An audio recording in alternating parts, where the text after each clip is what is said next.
They published the names in the papers, and my father calls me one evening. He tells me, Lillian, what is this that I see in the papers? I'm like, I don't know what you're talking about.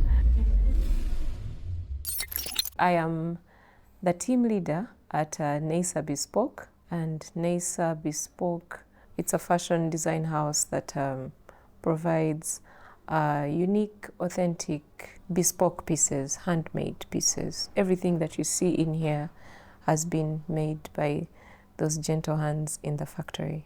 When we're doing clothes, it's not just cut this, the technical bit. No, it's how do I want this person to feel? I usually ask the people that walk in here when they come and tell me, oh, I'm going to be a bride or I have this celebration. I ask them, okay, you have that event, but how do you want to feel?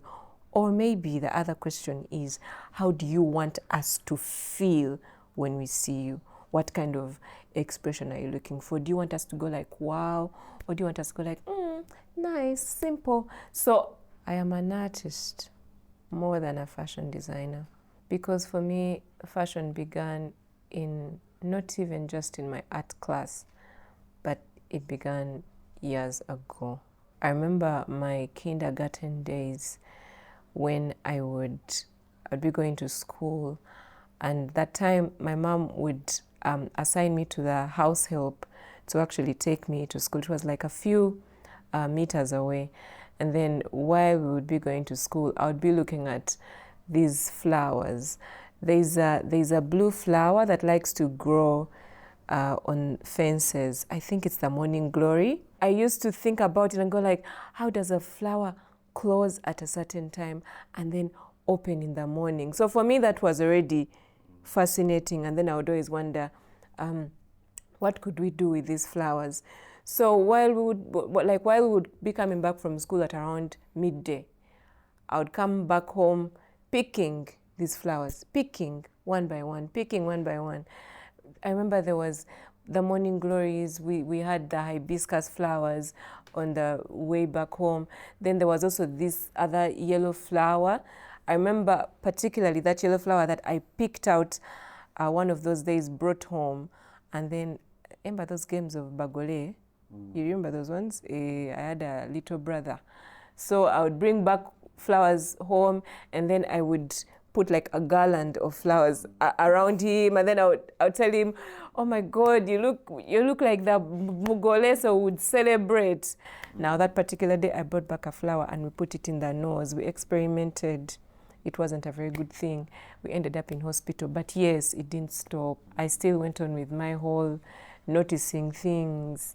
I didn't just notice flowers. I would look at the skies and notice the moon. I loved to see things, and then also try to understand the meaning of every detail of what I have seen. I would love to count the stars, notice the direction of the moon.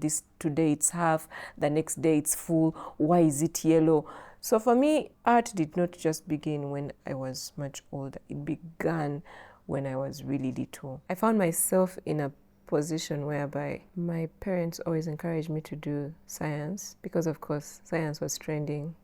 They always said, oh, you'll get a job as a scientist, it's better and all that. So being that I always performed well, I had good grades, I was in Gayaza High School on merit. My parents almost thought, okay, now their dream of their child being a doctor or one of those maybe nurses, whoever, is actually almost coming to reality. But I remember one of those days in my art class. In Gaza, we used to take the art class, like all of us. It was one of those classes you all had to do. You didn't have to choose. So art class was compulsory. So one of those days in my art class, I think I was in S2, S3, I don't remember. My teacher, Mrs. Semitala, picks us and tells us we have an art trip. We had never had an art trip ever. So we were, of course, excited to leave one afternoon, leave the school premises to somewhere. So we get into the school bus and then off we go. We find ourselves in Chanja, Komamboga, somewhere there, to this very beautiful home. I remember the drive-in. It had trees on both sides, and there was a small like alley, and then there were monkeys playing. That time Chanja was not yet all that developed. There were monkeys swinging in the trees, and then we went straight into this. It was a wooden fence. It looked so English, so countryside. And there we were at Mr. Taganwagaba's residence. And then when we get there, we were greeted by, like a lush green compound, very well kept, and then there was a pond. It was really an artist's home. So for us, even before knowing who we were going to meet, we were already, like astonished by what we were already seeing. Like, what? This is nice. This is different. Then it's like he had planted, I don't know whether he did plant, but there was like a forest around the home. So it was cool in there, green, beautiful. There was flowers. There was little ducks in the ponds. It was something that was like out of a fairy tale, movie or storybook. So anyway, we get there, he invites us into his home. The art class was pretty much small. Guys, we used to be like 40 students in one class. So we're only like 40, a manageable number. But as we were getting in, it's like his house started as a gallery, and we could see very huge paintings, almost like murals, of gorillas, birds, wildlife. This was something very new to me. I did not know someone can paint a bird and it looks that beautiful. Meanwhile, in our art class, we were dealing with pottery, pots. The pots were failing. Our teacher was stressing us about our pots that were breaking, that were not being molded well. So now being at Taga's space was like, oh my God, this is a different side of art. This is beautiful. He began to tell us how he came up with the paintings. Actually, we found him painting. He was on one of the balconies painting. So he told us, don't go to that side, I'm painting. But finally, as we were ending the session, he showed us what he was painting and the technique he was using. And it's at that point that I was like, you know what? I think I can actually be an artist, like seriously. I can do this. This person almost looks like me. Because for a long time, I had not seen someone that wants to do things different, Now I was meeting someone that is going to game parks and camping there for weeks to make sure he gets the perfect shot of that bird, of that gorilla, and he was telling us about his journey and why he does this, So for me, it's at that point that I knew that deep down, even if I didn't do art in the next 3 years, I would still somehow come back to it, because I still wanted to have a feel of what I felt that day. So that trip, that random afternoon, just like cemented so many things for me, like sort of like told me about, forecasted what my future would actually be. So anyway, going back to school, I still continue with my science classes, what we do. Then S4, we're done with, junior level. Now we're moving on to HSC. And my father emphasizes that I should do sciences. Like any other obedient child, you're like, okay, we do. So I did PCB stroke art. Why the art? Because I knew, because as my hand would move easily on paper, art is a given. It's an A. Who doesn't want extra marks? So I did the art and then did the PCB too. After S6, I have my grades, and then government gives me nursing in Mbarara. Then we had a debate. That time my parents were like, if you go to Mbarara, it's a bit far, Lillian. Sometimes you fall sick. Might be hard for us. So one of those days, I'm looking around for where to go. And then my friends had been given radiology, you know, at university, at Makerere. I was envying them. I was not placed at Makerere. I was supposed to go somewhere else. So one of those days I'm in town with a batch of friends that wanted to get like private admissions. And then I remember, I think it was about 15,000 to pay for that slip to fill in, to actually apply. So I applied, and then, you know, like I just jokingly apply. I put industry and fine art. I don't remember the other courses that I filled really. So in late July of that year, the papers come back. They published the names in the papers. And my father calls me one evening. He tells me, Lillian, what is this that I see in the papers? I'm like, I don't know what you're talking about. But meanwhile, Makerere had given me industrial and fine art, private student, private admission. So he asks me, and then, of course, at first I lied because I thought he wouldn't understand, forgetting he was a parent. So he tells me, they cannot put you on this private admission list if you did not fill a certain form. So I'm like, okay, yes, I did. So I think as a parent, he just read and then said, okay, you know what, I need to let her maybe make her own choice. So he tells me, I've given you 2 weeks, 14 days. Make up your mind what you want to do. Either we go science or we go art. And then he told me, about science, I am sure, as a doctor, as a nurse, as whatever in the medical field, you will have a job. But as an artist, that field is uncultivated. I don't have anything to guarantee. Those were difficult days because I didn't know whether to consult. Of course, I knew what answers I would get from the consultation because, I mean, my family had been waiting for a doctor all their lives. Hey, so anyway, I choose art. And when I chose art, I come back to him and tell him, I've chosen art. I think I will do art. So he just said, okay, go to school, pick your admission form, tell me how much the fees is, I will pay. So I thought, guy is okay with my choice. As like, at least one person is on my side. Meanwhile, my mom was making noise. Lillian, how can you do this? You know, you've disappointed us, because for her, she was waiting for a doctor, and her friends were asking, how is Musao? Meanwhile, Musao had become an artist. Anyway, so I go to school, I start university. And then, of course, I'm in the art class, and I'm doing well in the art class. My lecturers are very happy with me.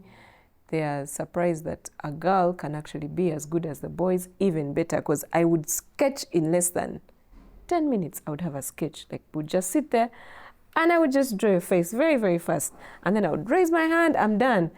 So that's how I got people like the Oscars being my friends, because then we were moving at the pace of the boys of, okay, there's a girl who is equally good. So we had like a small group of people that were good. We formed like a small, you know, clique, I should say.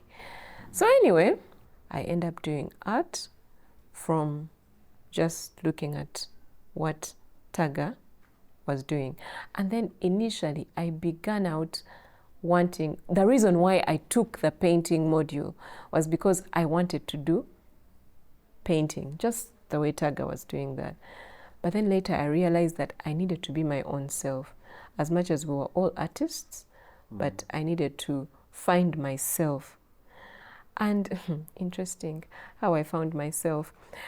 At university, you had choices.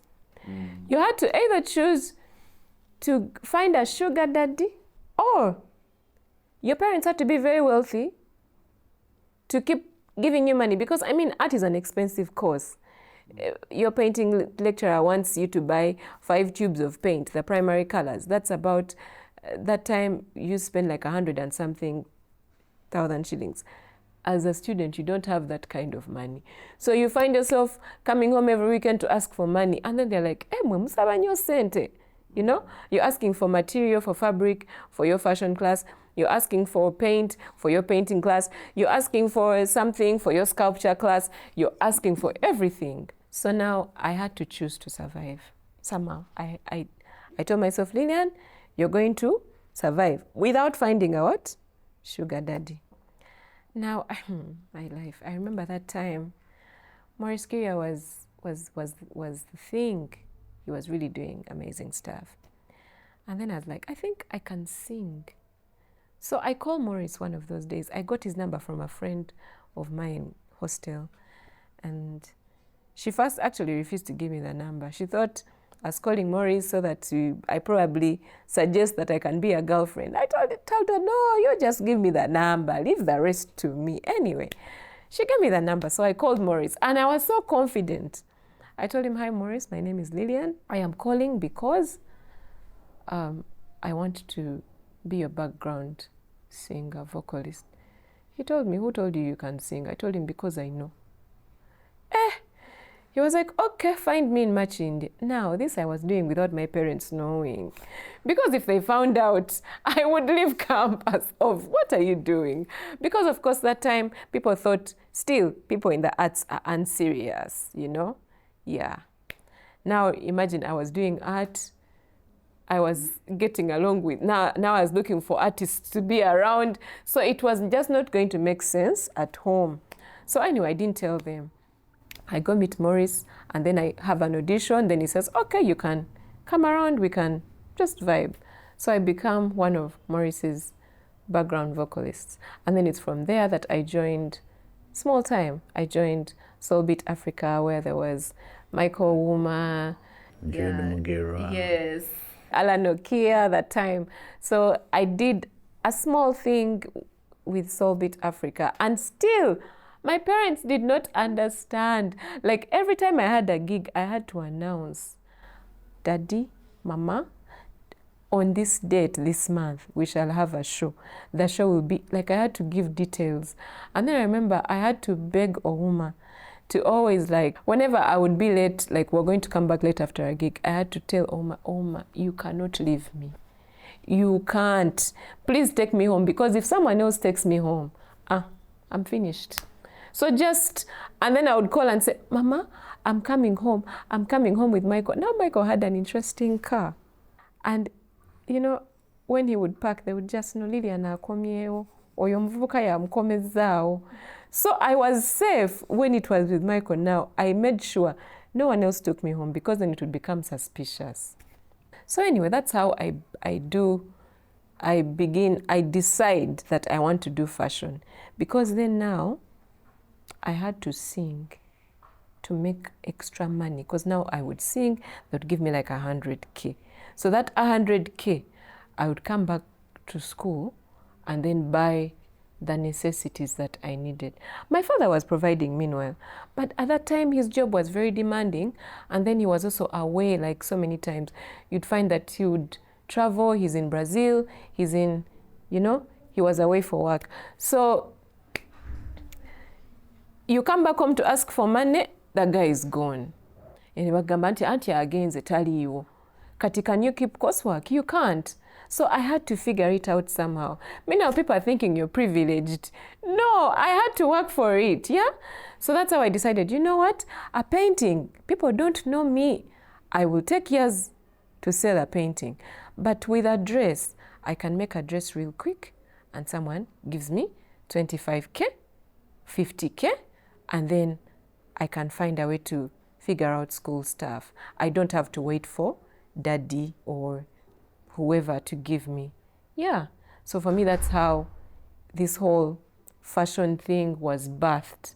I remember my first fashion job. That day, my friend Susan told me, Lillian, she used to pray from a certain church in Namasuba. She comes to me and tells me, Lillian, I'm in the Aba youth group, whatever. They want uniforms for the choir. It was Easter. I remember there were 70 uniforms. We were in second year. So I tell her, I don't know how to sew. My mother has a machine. I've never used it.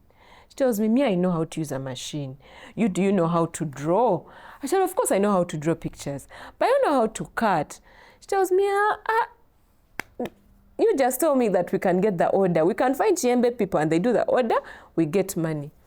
I thought about it. I got the calculator, calculated.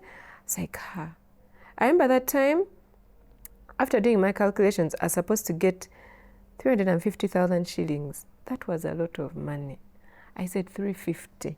That's like my whole same, like all my necessities in one semester. So I told her, Susan, it's okay, you can go and tell them we shall do the uniforms. But to be honest, I didn't know what to do. So we asked for help. When we got the order, it was a choir uniform. When we got the order, I went home and asked my mom, because she has tailoring knowledge. She had done a course at YMCA. I told her, Mommy, we have an order, but I don't know how to do it. So she takes us through basic things. Then now we began to fidget. We made the dresses. I'm sure if I see one now, I can laugh at myself because what was that? But anyway, we did. People wore something that time. So when they paid us money, that's when I realized, you know what? I can actually shift from painting to fashion. Now that's how the shift happens. And then now every time I would have a gig, for example, if maybe we have like a show and then I'm maybe going to sing somewhere, I would, make myself a dress. Or, I always had like a weird outfit. I remember one of my friends, I think it was Jude Mugera, he was the producer at that time. He would tell me, nayo no mwana baya but ayambala ebintu abeyango mulalu bitegereka bitegereka so bitegera naye no aba abyambadde. So I always left people with that kind of what is she wearing? So yeah, so that's how we switched to fashion. And then I began to take it serious, left my whole music thing, then settled with, okay, I think with the music thing it's because as leaving to go to the UK for brief studies. I was doing some short courses that needed me to be around. So I left, and then when I came back, people of course had moved on. So yeah. So that's how fashion happens. Where does the name come from? I'm very spiritual. I'm a believer. I love God. So yes, Naisa, we actually rebranded from Lillian Kyakabi, my name, Lillian Kyakabi Clothing, to Naisa. Why? Because not that I don't like my name, but I think as you grow older, there are certain things that start to make a little bit of more sense than they used to. I am very grounded in the Lord, and for me, Naisa, I felt like I just had to begin with naming right. Not that I had it named right before, but yeah, I felt like we needed to kind of like shift to Naisa. Number one, Naisa means a miracle of God. I feel like everything I have had, even me being able to express myself, me being able to have eyes that can actually see color and separate color, and my hands that do things beautifully that other people cannot do, it's not my own. I mean, it's all coming from God. So Naisa is miracle of God, the little miracles that God keeps doing through us. We meet today through a friend of yours. Yes. And I never underestimated the power of communing and associating. Tell me a little bit about how the two of you met and your experiences at Makerere doing art. So yes, today we meet through Oscar Ntege. Oh my God, God bless his soul. Oscar he's a long-time friend. I got to know him on campus.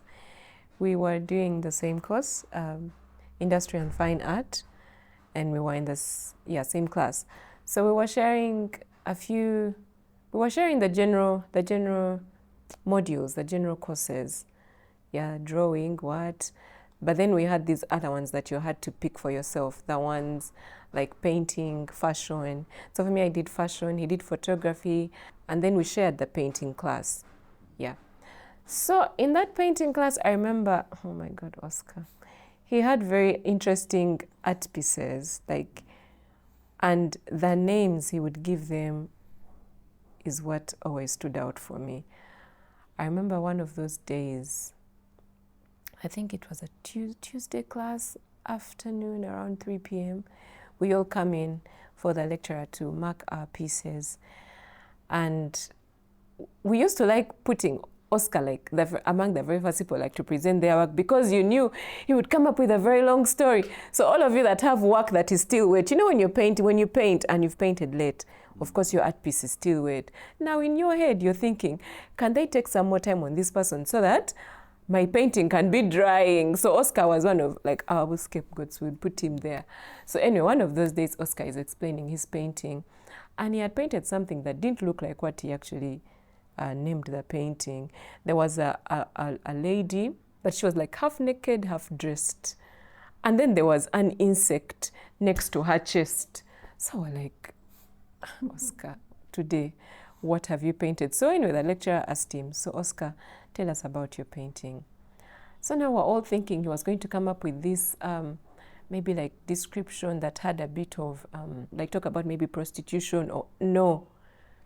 The name of the painting was Kongola Mabere. I cannot forget that. Kongola Mabere. And then they asked him, what does Kongola Mabere mean?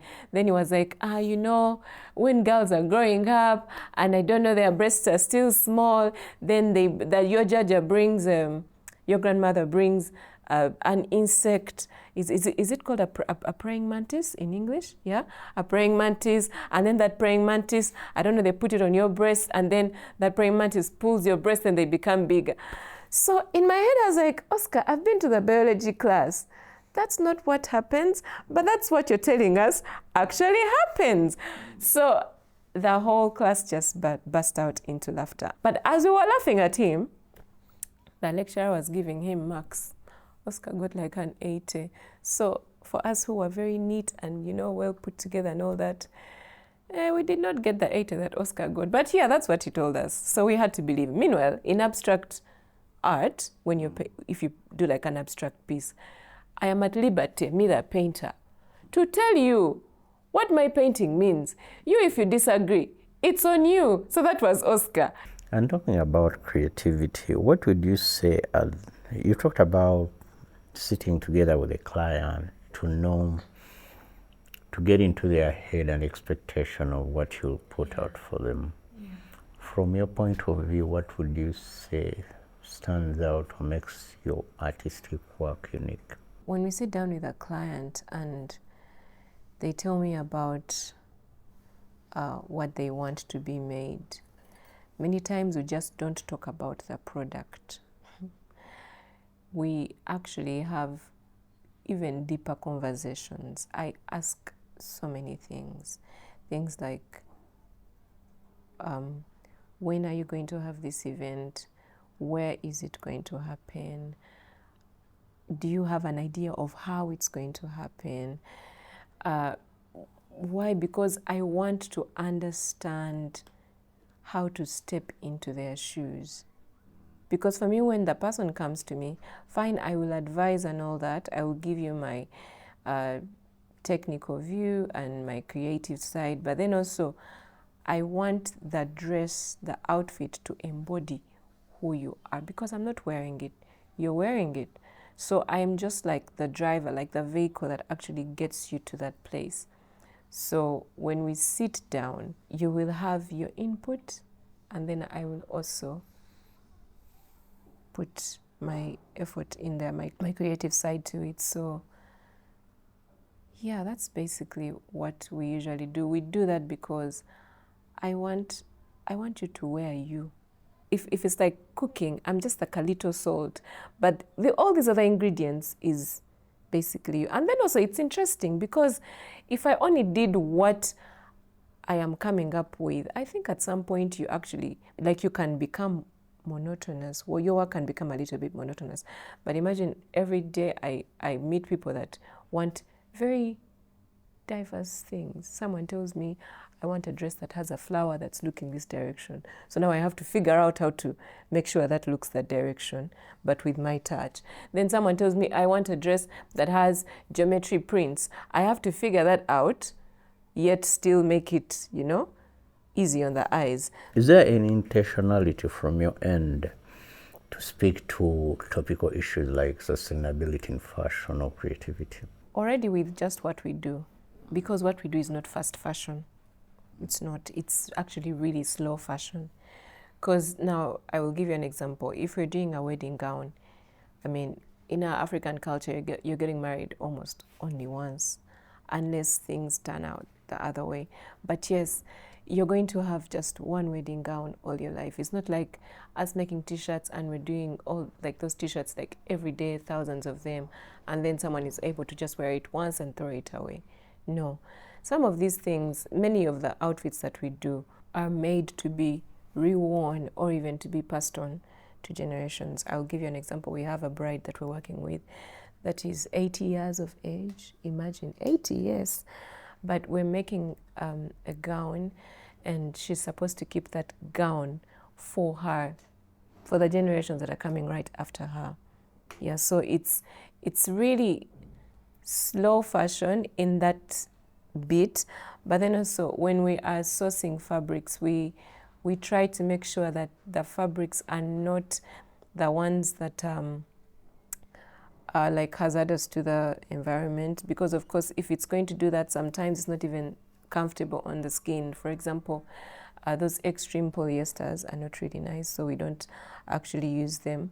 We like to use organic laces, and then the cottons, and then the silks. All those are natural fibers. It's just a very rare times when you have to use a bit of the synthetic ones because of the aesthetics that actually the client might want to get from their outfits. But yes, slow fashion is basically what we're doing right here. How big is your team? 21 tailors. Yeah, and all those people, they come in here with a story that you, as an employer, you buy into, and you try to make sure that you are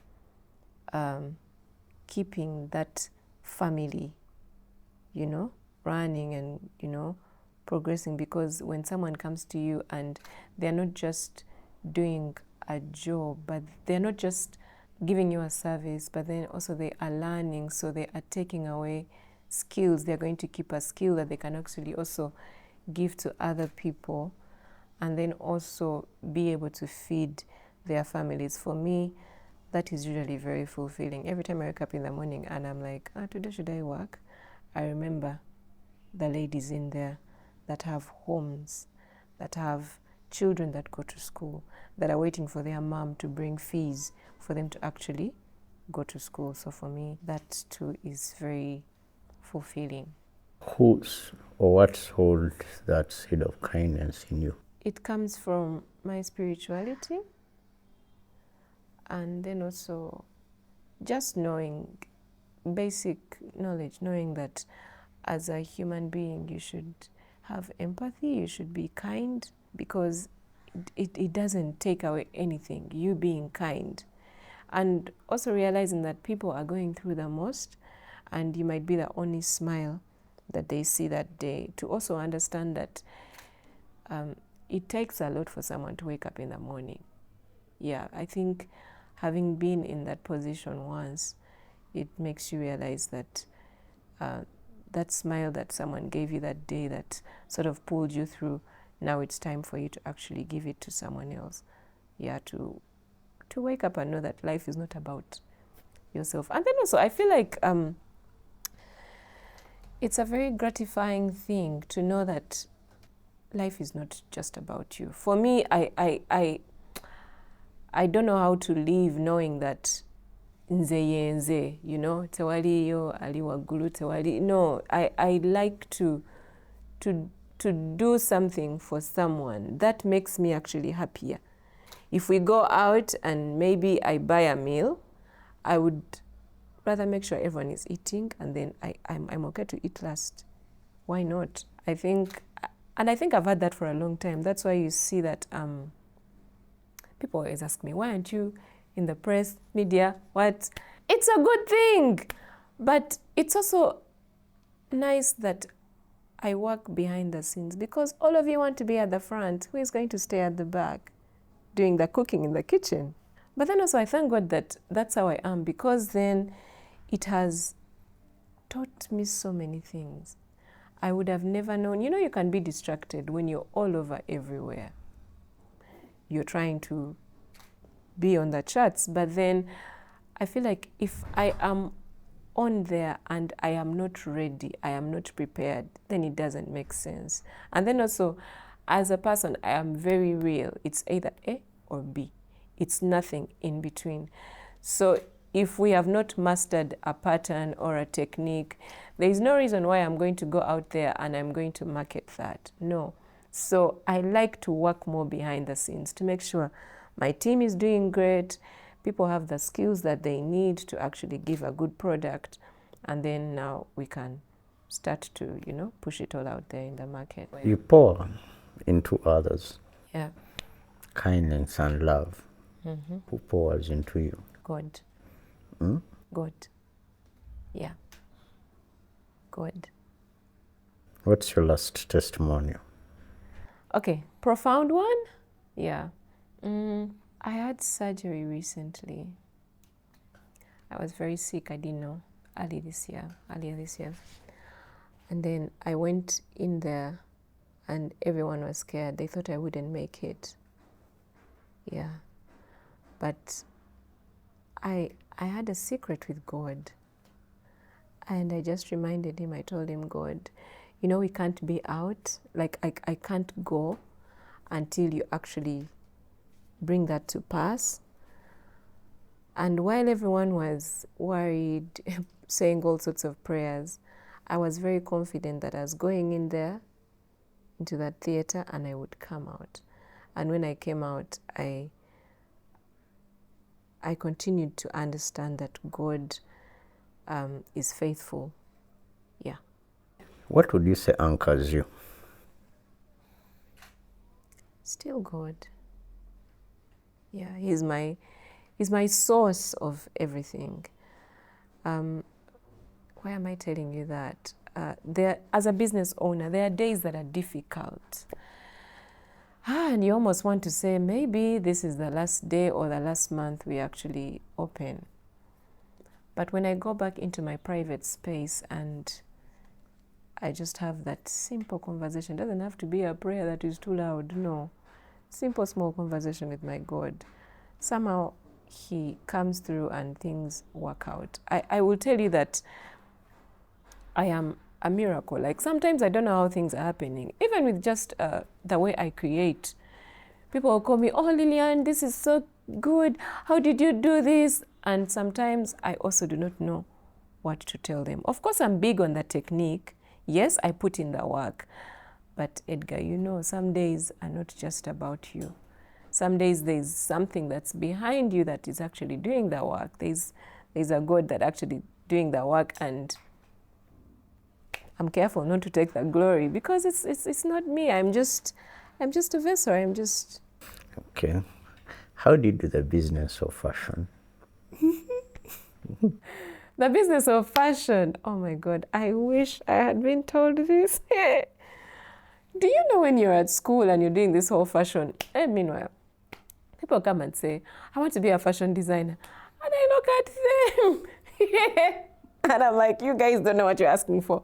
Because fashion designing is not just about having your little passion and your little dreams and your stories and putting them on paper, drawing them, coloring them, and making them clothes. No, it's more than that. My goodness.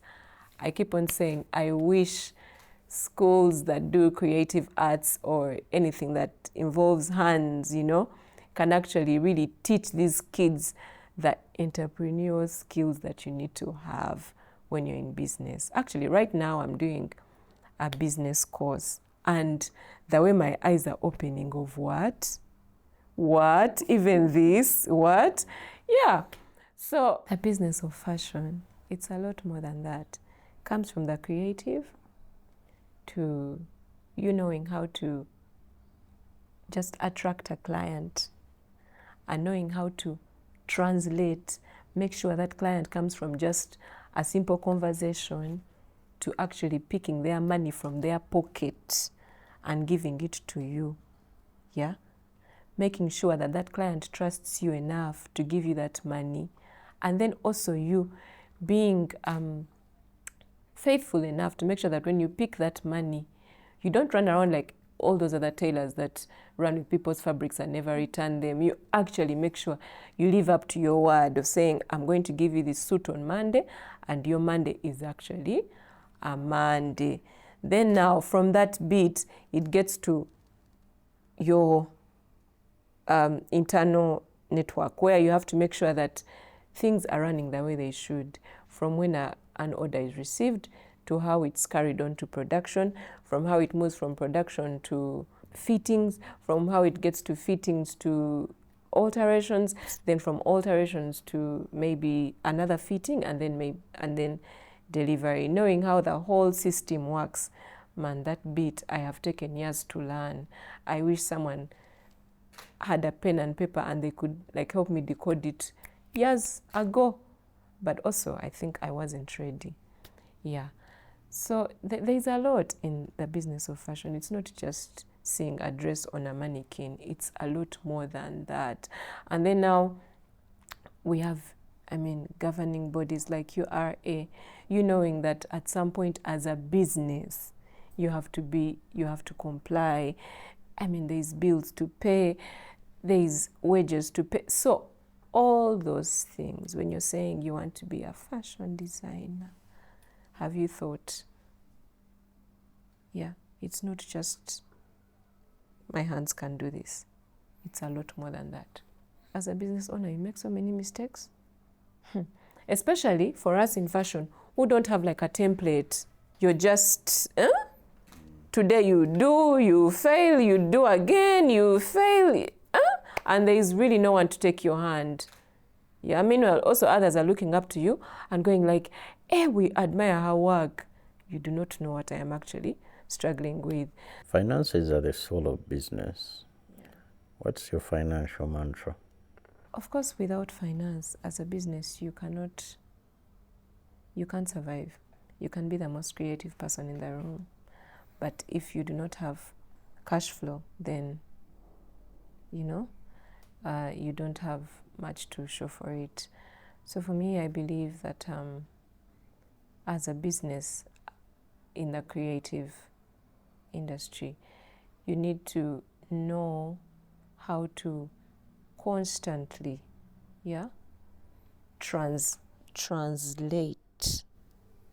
translation. Because for a long time, I was working in the fashion industry, fashion business, but without seeing any fruit. I think I did not understand how to convert, you, a simple Edgar that has come to me, into actual cash. So nowadays, I am very deliberate, even with my team, to show them how to figure that out. Because Edgar, someone can work for you in marketing, sales, whatever, and they might never know how to close a deal, especially with us whose business is about a promising someone. Now, like if you want a suit, I'll tell you, we can make it.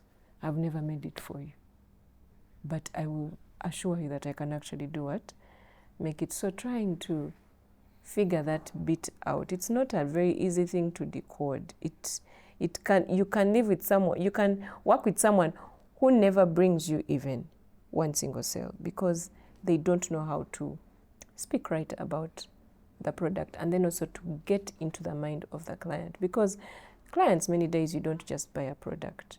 Sometimes you buy because Lillian Mukwano gwange, so let me just support, or you buy because you think you're buying into a prestigious brand. We have those too.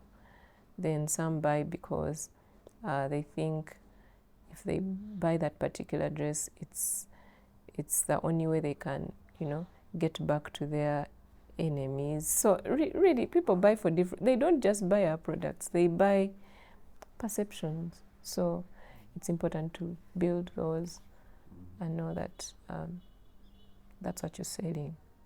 Yeah, not just your dress. How easy or hard is it to price a product? Easy.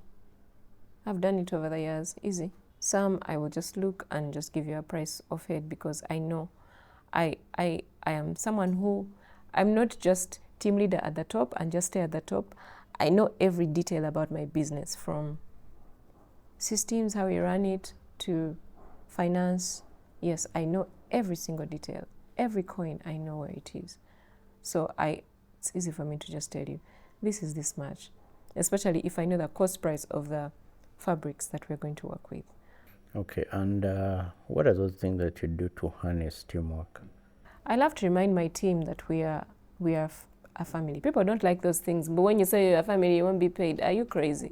Who will work for you properly when they don't feel like they're part of something? I like to show people that, first of all, we like to discuss where we're going as a team, because imagine, like I told you, we have 21 people here.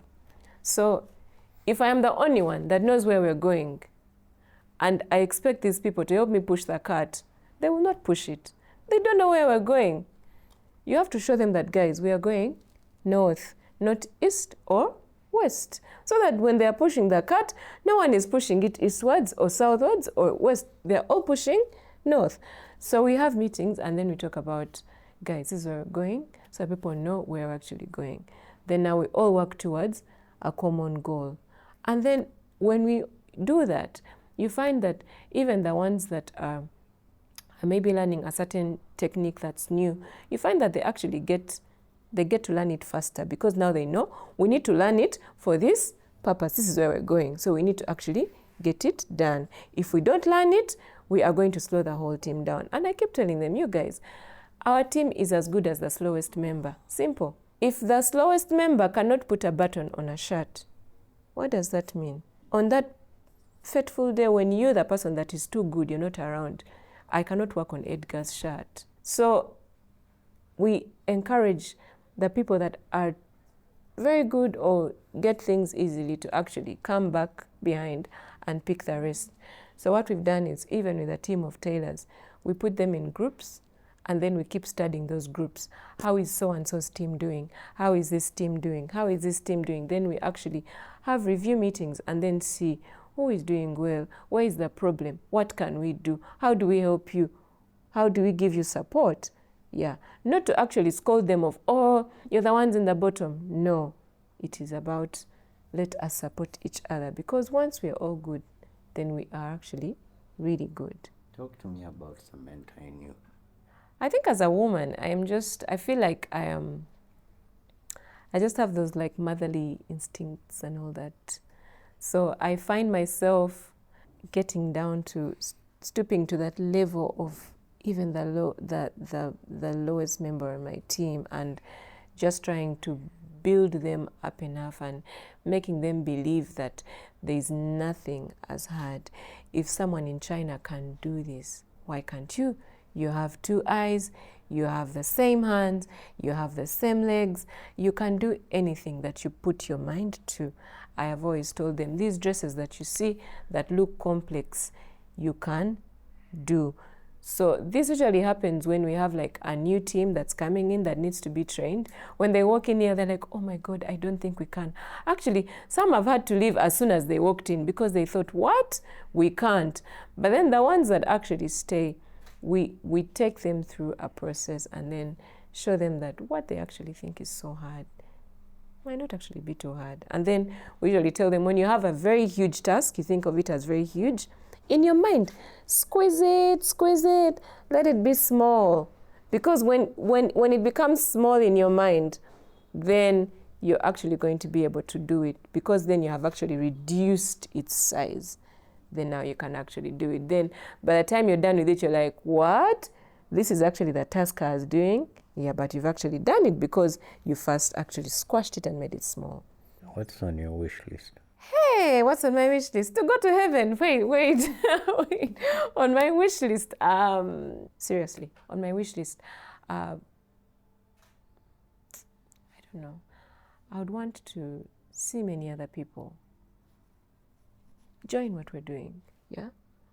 I was in Thailand sometime, and when you walk down their streets, you find that there's so many people that are really good, like very good tailors. And you're like, if these ones were in Uganda, they would be called designer extraordinaire, you know? But you find that there are so many people that are doing great work in other countries. Thailand, I've been to China, and the factories there, oh my goodness, you get there and you're like, what? Shall we ever get to this? Everything is automated. Things are being done neat and precise. Like everything is beautiful. So for me, I would wish that to happen in our space. Because, I mean, we are still struggling with simple things like branded neckties in Uganda, like woven fabric. We can't really weave our own fabric. We can only do that. We do simple things like t-shirts, I don't know, some denim fabric that's not really nice, that those jeans are being done in some place in Mbale. Okay, but not as good. Like, I would want someone to be able to look at a Ugandan product and go like, wow, I would rather buy Uganda than buy China or whichever. But why would someone go to the market and still say, Njagala England, Sagala Uganda? Like, I mean, I would want us to be elevated to that level. So I don't know how long we're going to take to get there. But yes, as we are doing our part in our smallness, yeah. So you find that when you get a product from here, it is neat, it is quality. We emphasize that in the factory. Tell me about, say, lessons from your father and mother. My mom has taught me to be very kind, not actually by telling me, just the way she does things. We keep on fighting about how many people she has to help in the village. I'm always like, but mommy, did you have to? Even when they just disagreed, you'll find that she will go back to that same person and try to assist them with something. So she has taught me to be kind, extremely patient. I don't know how she does it, but I think it's catching. Yeah, when you have big stuff, you sort of learn to be patient, because you will not fire people every day. You will somehow learn to manage. So yeah, I've learned to be very, very patient with people. I've learned to tolerate some things. I've learned to understand people, and then also not to like draw conclusions too soon. When I was younger, I used to have a temper and I'd be like, no, I'm done with this person. I will not talk to them again. Now I don't do it because people are going through things. Yeah. So as much as you think you're going through drama, they're also going through things. And then also, I think through a church sermon, one of our dear pastors mentioned something and said, some of you that feel very angry when someone does something, it's because you are feeling too important that they have done that thing to you. What makes you feel like you are too important for someone not to pick your call? That ministered to me. I said, I'm sorry. So when I call someone and they don't pick, I'm like, it is well with my soul. I've learned to be patient. Yeah. And then from my father, my mom has taught me mannerisms and all that. From my father. What's his name? My biological father passed on. He went to be with the Lord. But I was adopted by his brother. And he's been my father for the longest I have known. My father passed on when I was really, really young. So the person that brought me up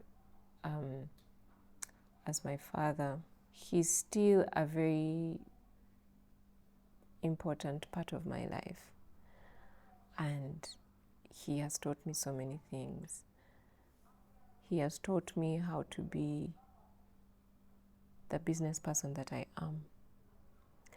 Also to believe in myself and break through whichever ceiling there is, He has constantly encouraged me to take on challenges and not to think about them as challenges.